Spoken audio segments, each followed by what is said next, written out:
Today we're going to be looking at one of the most unfortunate typos of our time, courtesy of the Radio Times, and I'm also going to be explaining why I don't cover charity episodes. That's all to look forward to on Antique Expert. I may know nothing about antiques, but there's nothing I don't know about antique experts. We like to have a lot of fun on the show. And for insurance purposes, it's £8,500. £400. 220, going twice, gotta go, guess what, Nat? Dead man walking!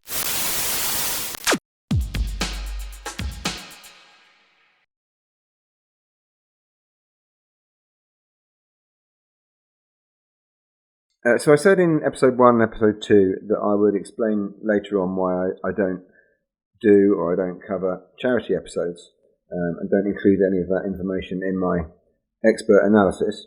I don't mean my expert analysis, I mean my analysis of experts.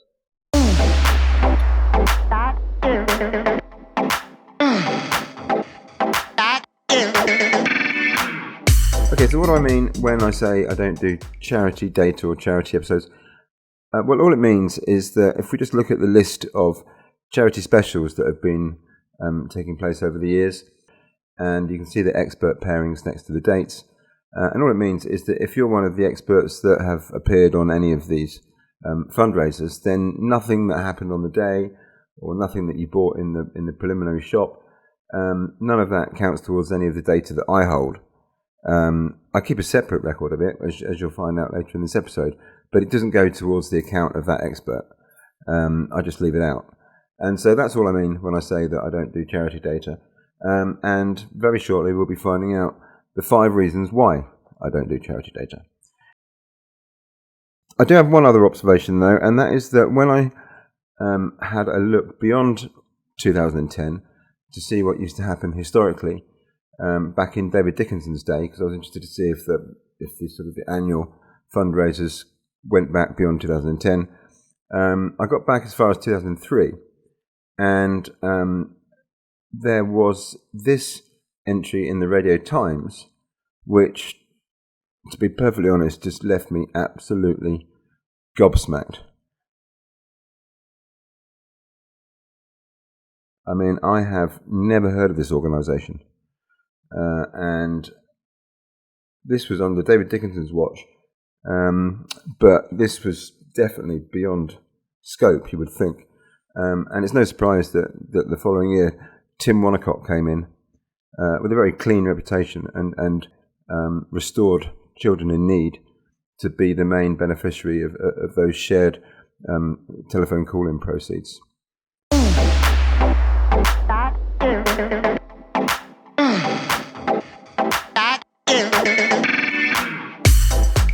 Well, I'm obviously joking about the Tim Wonnacott, David Dickinson switch.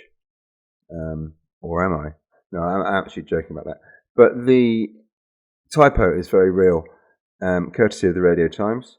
And if you don't believe me, then go to the Programme Index section of the BBC website and you can look it up for yourself. There are 8.5 million Programme 8 entries in that database, and this is one of them, trust me.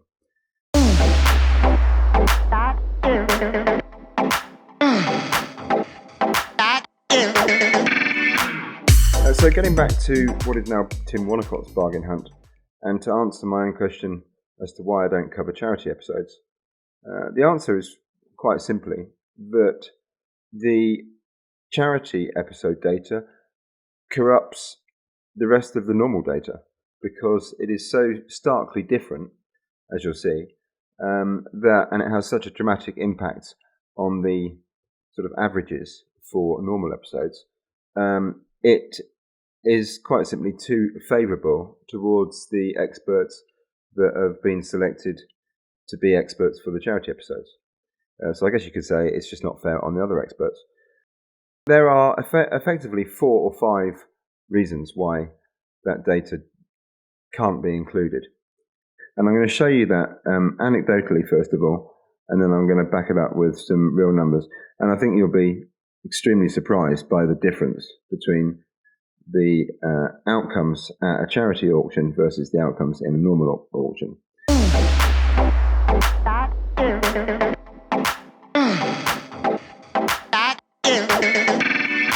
The format for Bargain Hunt charity episodes is exactly the same as the format for normal episodes, with one important exception, and that is that both experts are allocated to non-experts, but those non-experts are celebrities. And as I'll show, when you've got Sooty, the glove puppet, and Debbie McGee negotiating a buy price at an antiques fair, they're able to leverage their celebrity status in order to persuade the vendor to sell stuff to them for a reduced price compared to if the antique expert had been with two anonymous members of the general public. What we're going to do today, we're going to use Sooty as the little bit of charm to get some really good prices. So that in itself is a reason. I'm trying to conduct a blooming serious piece of analysis here. The last thing I need is Debbie McGee poking her nose into the negotiations. But that is one of the reasons. What do you think of this? Oh, look, he likes it. It's made of cedar wood. How do you know that? Because you can see the wood. It's got some age. Yes, yeah. And I rebuilt it basically. You did some restoration. I like this. I do too. What's the very best you could do for us? Hello. This is Hello, Mrs. Carol. Lovely Yeah. Carol. Hello. We just love this so much, but we Yeah. just don't have quite enough. I was thinking of 2 figures, like 90 quid. Because we're making it 3 figures. No. 100?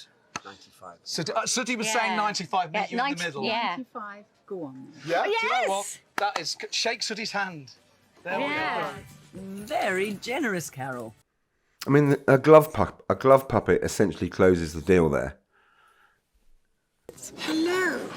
We'd like to talk to you about this. Okay. The puppets, the theatre, the showbiz, from one puppet to some other puppets. What do you say? I mean, what about 75?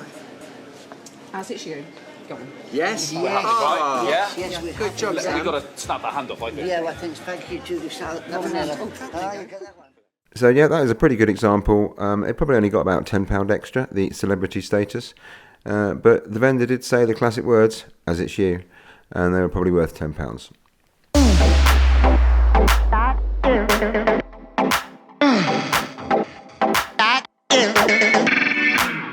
So problem number 2 is that as soon as the buyer's motivation shifts in the sale room from trying to obtain an item for the best possible price versus trying to contribute towards raising money for charity, is that the buy price goes out the window and becomes completely immaterial. The cameras are on, there's normally a lot more commotion in the sale room, and people get swept along with just wanting to help a good cause. So the buyer is problem number 2. I've got some examples of that to show you. We're racing away, and I'm up to 200, 210, 220. I'm bid. Come on, I'm asking 230, and I'm bid now 230, asking 240, and we're going to smash it. We've got £300. Yes. 320, sir. 340, 360, 360. I'm bid. I'm asking 380, 400, sir. We're going to sell it. We've got £400. Come on. It's a strictly beautiful little ballerina brooch. £100. We've got £100. 110, 120, 40, 150 online. 160, I'm bid. 170, I'll take now 180, madam. 180.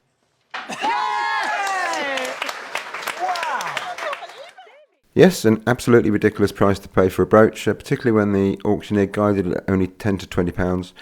But then I suppose it's £10 or £20 for the brooch and £160 for charity.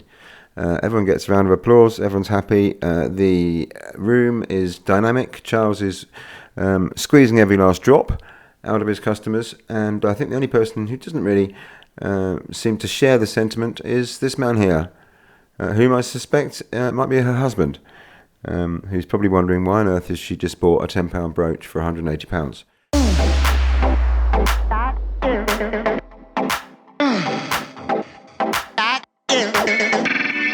Problem number 3 is the vendor.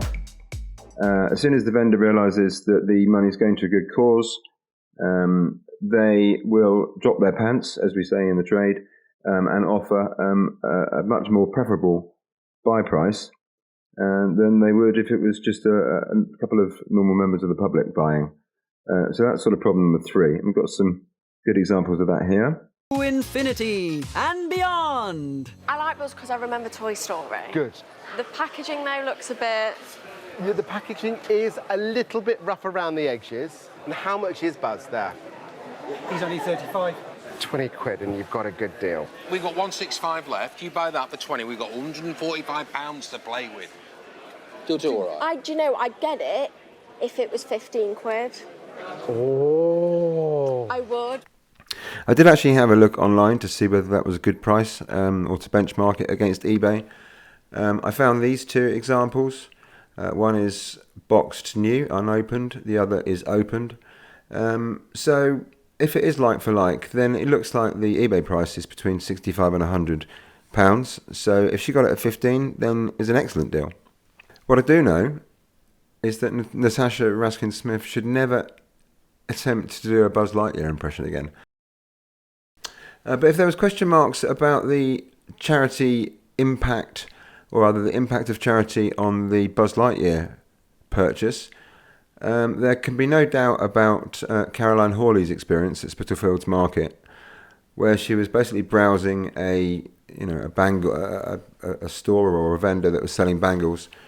She didn't actually buy anything in the end from her, but the vendor sent along, totally free of charge, a sort of a cuff bangle, which was non-marked but silver, with some sort of pattern on it, totally free of charge because she wanted to contribute towards the good cause. And so that went down as a sort of 4th bonus buy for Caroline, but ultimately more money in the bucket for children in need. So a rather unprecedented example of vendor generosity. But it just proves my point that when the collecting buckets are out, people will go above and beyond to overstretch themselves in order to make a donation, and in so doing, make the analysis of, in performance data terms, redundant. It's Victorian. It's got a nice engraved panel here. It's silver, so it's going to be worth something, even just as scrap metal. As for Catherine Sutton, she has a heart of stone. So she's aware that the bangle's free, and yet she's already looking at the notion of melting it down for scrap, which I thought was cold.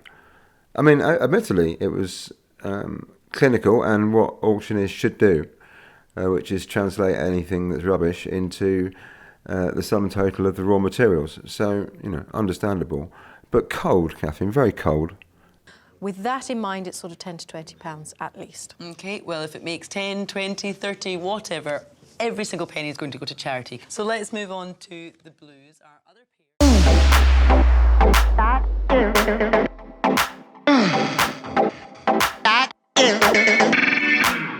So problem number 4 is the auctioneer.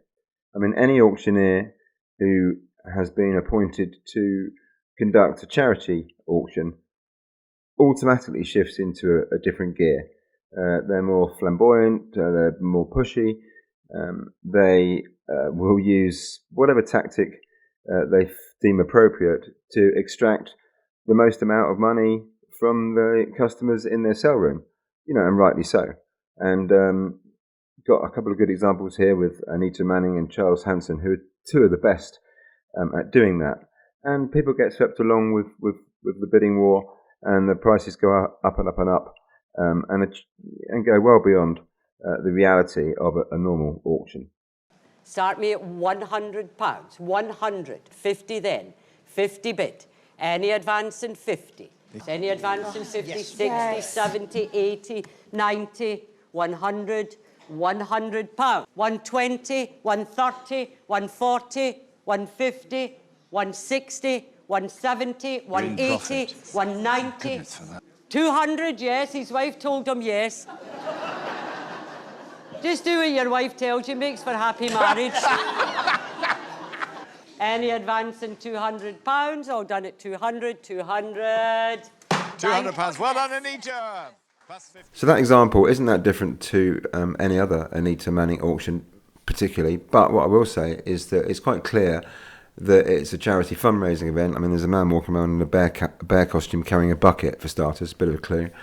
But the room is packed, everybody is attentive. Clearly the focus is not on getting a bargain, it is about having an auction and raising money for charity, and as a result people will pay above the odds for an item that they could probably buy cheaper the next day.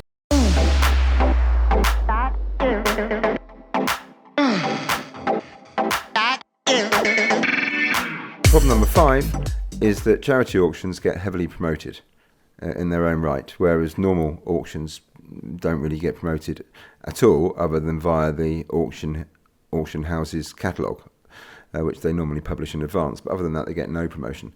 So it really wouldn't be equivalent to compare the sort of marketing reach and the marketing footprint of a charity auction with a normal auction. So that's sort of another reason. And also, on the day, BBC viewers can log on and register and bid via the BBC website for these items, the bargain hunt auction items. So you've got greater marketing reach, you've got major marketing momentum, and you've got multiple channels of additional activity that you don't get with a normal auction or a normal bargain hunt auction. So it really would be to compare apples with pears, to compare the results of a charity auction with the results of a normal auction.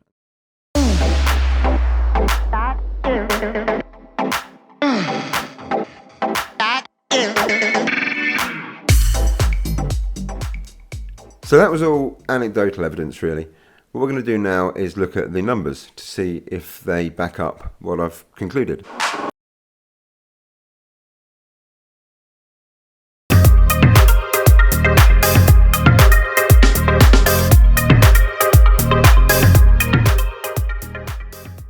Okay, so let's have a look at episode 1 of season 61, which was the BBC Children in Need special. We've got auctioneer Charles Hanson, who is excellent in these sort of environments. And then we have the two antique experts, which were Tim Weeks and Thomas Forrester. And we can see what they bought, how much they bought it for, and how much profit it made. They're the figures next to the little pin badges there. On the right-hand side of the page, we can see the average cost and hammer price for each of all the other items that sold on all the other normal episodes of season 61. So that's 31 episodes, and there are 8 items per episode. So we're looking at data from 264 or so items. So that is a large sample size. So for example, just to clarify, item number 1, whether it's reds or blues on Bargain Hunt, on average in season 61 sold for a 3% profit. On average they spent £43 on it. On average the hammer fell on £44, and so on average, out of those 264 items, the average profit margin was just 3%. On item number 2, the average profit margin was minus 8%. So teams made a loss of 8% on average on their second item. And on their third item, which is normally their big spend, which is £75 or more, teams on average lost 30%. So on the bonus buy, which ties in nicely really with what I was saying in episodes 1 and episodes 2, and that is that the antique expert, when left to their own devices to buy stuff, does a much better job than when they're with their team members. So on average, the bonus buys in season 61 made a profit of 12%, which is consistently impressive really across the board. And so all of that meant that for season 61, on average, teams made a 10% loss when auctioning items in the normal anonymous way. Now compare that to the performances of Tim Weeks and Thomas Forrester at the charity auction.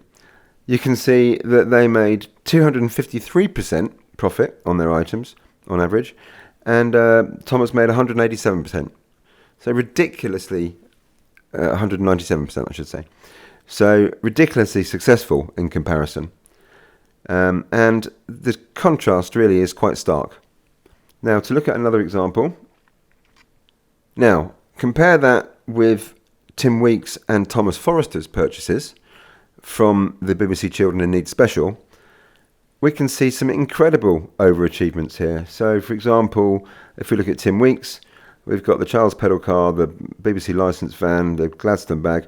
I mean, the Arsenal Action Man outfit made an 800% profit. So clearly, that is a generous bidder in the sale room, just wanting to chuck in an extra 50 quid or so, or 45 quid or whatever. And so Tim, on average, across his products, made 253% across the board. And Thomas made 197% across the board. So to look at his sort of standout purchase, we have a teddy bear by Chad Valley. They're the same people who make my little bingo machine that you saw in the end of episode 3. And that teddy bear sold for 120 quid, which gave Thomas a 300% profit on that item. So Tim made 253% profit. Thomas made 197% profit. And that compares to an average profit of minus 10% for a normal bargain hunt episode. So that really illustrates the massive contrast between the two, and hopefully explains already why you wouldn't include this charity data in the overall data.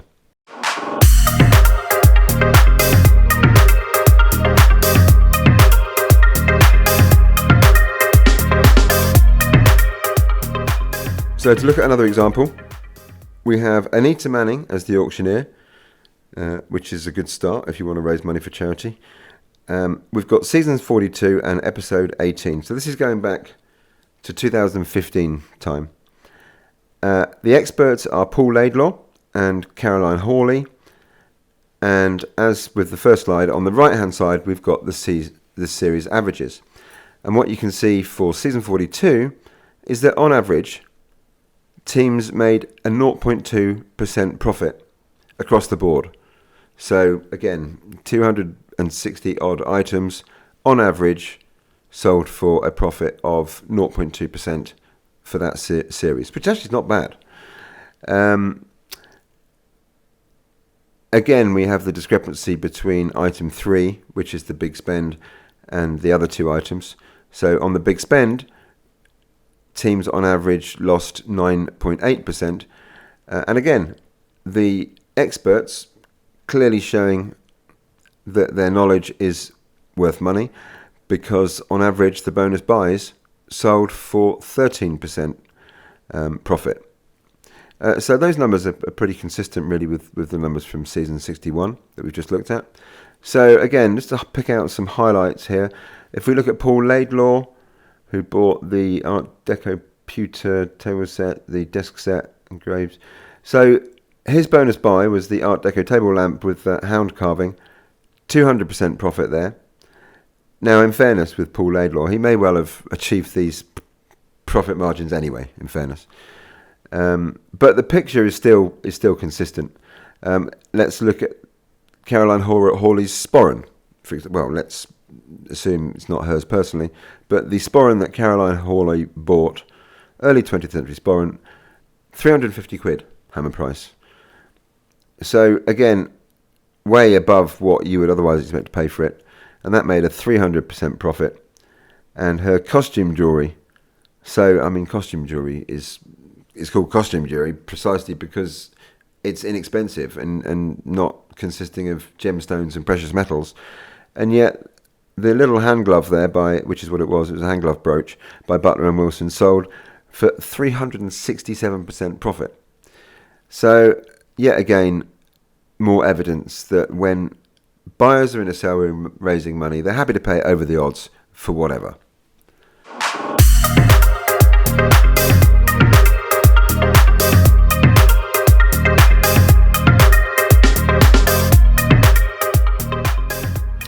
Okay, so in season 55, episode 20 was this is actually from the Sport Relief episode, but similar setup to the Children in Need episode. The venue was Newmarket, and we're in Charles Hanson's London cell room for this one. And yet again, Charles is doing his normal thing of squeezing blood from a stone and maximising the amount of money people are willing to pay for things. Clearly, if we were to look at Caroline's data, the one standout item there is the Art Deco table lamp, which she bought for £1 and it sold for £45. An incredible 44,000% profit margin. But again, driven by the dynamic in the cell room. And similarly, the cigarette box she bought, which was pretty expensive to start off with, 129 quid, sold for double that, making nearly 100% profit.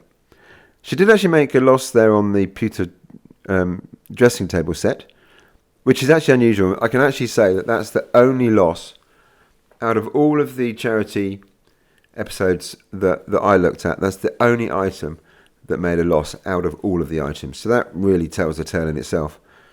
So look at Danny Sebastian's purchases. Again, I mean, an autographed football shirt wouldn't normally... Well, it might make £140 in fairness. The 3 football Sabuccio teams probably wouldn't make 110%, or sorry, probably wouldn't sell for £110 in normal circumstances. Silver card case only made a small profit on that anyway. Probably wouldn't make quite 160. We've seen those items go before for a lot less than that. And well, the theatrical light by Strand sort of wiped its face anyway. So Danny, though, I can tell you one thing: Danny very rarely makes 480 quid out of his 4 items, and so that was a 70% profit for Danny Sebastian. Again, if we look at the right-hand side of the screen, we can see the averages for the series, and pretty poor on average, really, for the first 3 items. You've got, on average, a 13% loss, a 24% loss, and a 14% loss. But again, the antique experts showing their worth by making an average 18% on their bonus buy purchases, which is actually very impressive when you compare it to the 3 items that they bought with their teams. But even so, you would expect in Series 55 to make a 10% loss on average per episode across all 4 of your items. So if you compare the 2 performances, the left-hand side of the screen is the charity auction, the right-hand side of the screen is the normal auction.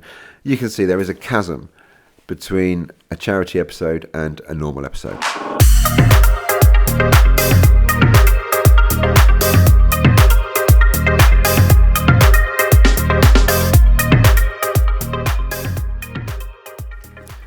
So I hope that has very clearly answered my question as to why I don't include the data from charity auctions. Clearly, if I did, it would so unfairly skew the numbers in favour of the experts that had been picked or selected to appear on the charity episode. It would be unfair to the rest of the field if those numbers were included. So I hope that clarifies.